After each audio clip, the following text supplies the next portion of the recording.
రోజు Visakhapatnam dairy Visakha dairy ఏదైతే ఉందో బీచ్పీ దగ్గర ఆ డైరీలో పనిచేస్తున్నటువంటి కాంట్రాక్ట్ కార్మికుల్ని ఏకపక్షంగా యాజమాన్యం అన్యాయంగా 305 మంది కార్మికుల్ని జూన్ 10వ తారీఖు నుంచి విధులకు హాజరు కాకుండా నిలుపుదల చేసింది. అకారణంగా ఏ తప్పు చేయకుండా వాళ్ళకి ఏ విధమైన కాగితం కానీ నోటీస్ కానీ ఏమీ చెప్పకుండా జూన్ 10వ తారీఖు నుంచి వాళ్ళు నిలుపుదల చేశారు. అలాగే పర్మనెంట్ యూనియన్ నాయకులు ఎవరైతే ఉన్నారో ఆ యూనియన్ నాయకులు నలుగురిని సస్పెండ్ చేయడం జరిగింది. కావాలని యాజమాన్యం కుట్ర పన్ని యూనియన్ లేకుండా చేయాలి, విశాఖ డైరీలో సంఘం అనేది ఉండకూడదు అని చెప్పి యాజమాన్యం తలక కుట్రతోటి వీళ్ళందరినీ బయట పెట్టడం జరిగింది.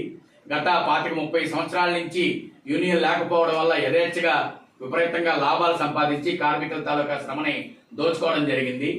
ఇప్పుడు అవినీతి పద్ధతుల్లో అనేక పద్ధతుల్లో అవినీతి పద్ధతులు కానివ్వండి, డబ్బులు తినేయడం కానివ్వండి, లెక్కలు చెప్పకపోవడం కానివ్వండి, రకరకాల దోపిడీ అనుసరించి విశాఖ డైరీ యాజమాన్యం ఏ ఒక్క చట్టపరమైన పద్ధతుల్లో పాటించకుండా ఉన్నారు. దీనికి సంబంధించి ప్రత్యేకించి అసెంబ్లీలో హౌస్ కమిటీ కూడా ఏర్పాటు చేశారు, అది వేరే కదా. కాకపోతే కార్మికులు ఏదైతే పనిచేస్తూ ఇప్పుడు దాకా కనీస వేతనాలు, బోనస్, ఇంక్రిమెంట్లు, సెలవులు, కనీస చట్టాలు అన్ని అమలు చేయమని అడుగుతున్నారు.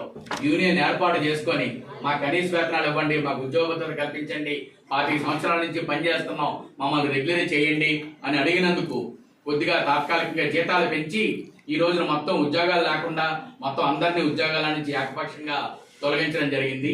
కనీసం గేటు దగ్గర రాకుండా వాళ్ళ మీద తప్పుడు కేసులు పెట్టి ఇంజక్షన్ ఆర్డర్ తీసుకొని వచ్చి కనీసం గేటు దగ్గర కూడా గ్యాదర్ అవ్వకుండా చేస్తున్నారు. పోలీసుల్ని మభ్యపెట్టి మేనేజ్ చేసి అక్కడ దరిదాపుల్లో గాజువాకలో కానీ, డైరీ దగ్గర కానీ, బీచ్పీ దగ్గర కానీ, అగ్గిడిపాలలో కానీ ఎక్కడా కూడా నిరసనలు తెలియచేయడానికి, ధర్నా చేయడానికి కూడా అనుమతులు అనేది ఇవ్వటం లేదు. అందుకనే మొత్తం విశాఖ డైరీ కార్మికులు తొలగించిన కార్మికులందరినీ కూడా విధుల్లోకి తీసుకోవాలి అని సిఐటియు విశాఖ జిల్లా కమిటీ తరఫున మేము మద్దతు ప్రకటిస్తున్నాము, డిమాండ్ చేస్తున్నాము. వారి యొక్క న్యాయమైన పోరాటం గత 58 రోజుల నుంచి ఏదైతే పోరాటం చేస్తున్నారో ఆ పోరాటానికి విశాఖపట్నంలో ఉన్నటువంటి సిఐటియు అనుబంధ కార్మిక సంఘాలన్నీ కూడా పూర్తిగా సంఘీభావం తెలుపుతున్నాయి. అలాగే డైరీ కార్మికులను తక్షణమే విధుల్లోకి తీసుకోవాలని చెప్పి డైరీ యాజమాన్యాన్ని మేము డిమాండ్ చేస్తున్నాం. లేకపోతే విశాఖపట్నంలో ఉన్న కార్మిక వర్గాన్ని అందరినీ కూడా కదిలించి డైరీ యాజమాన్యం యొక్క దుర్మార్గాన్ని ఎండగడతాం, అవసరమైతే రాష్ట్ర వ్యాప్తంగా ఉద్యమం కింద దీన్ని మారుస్తాం అని చెప్పేసి కూడా తెలియజేస్తున్నాం.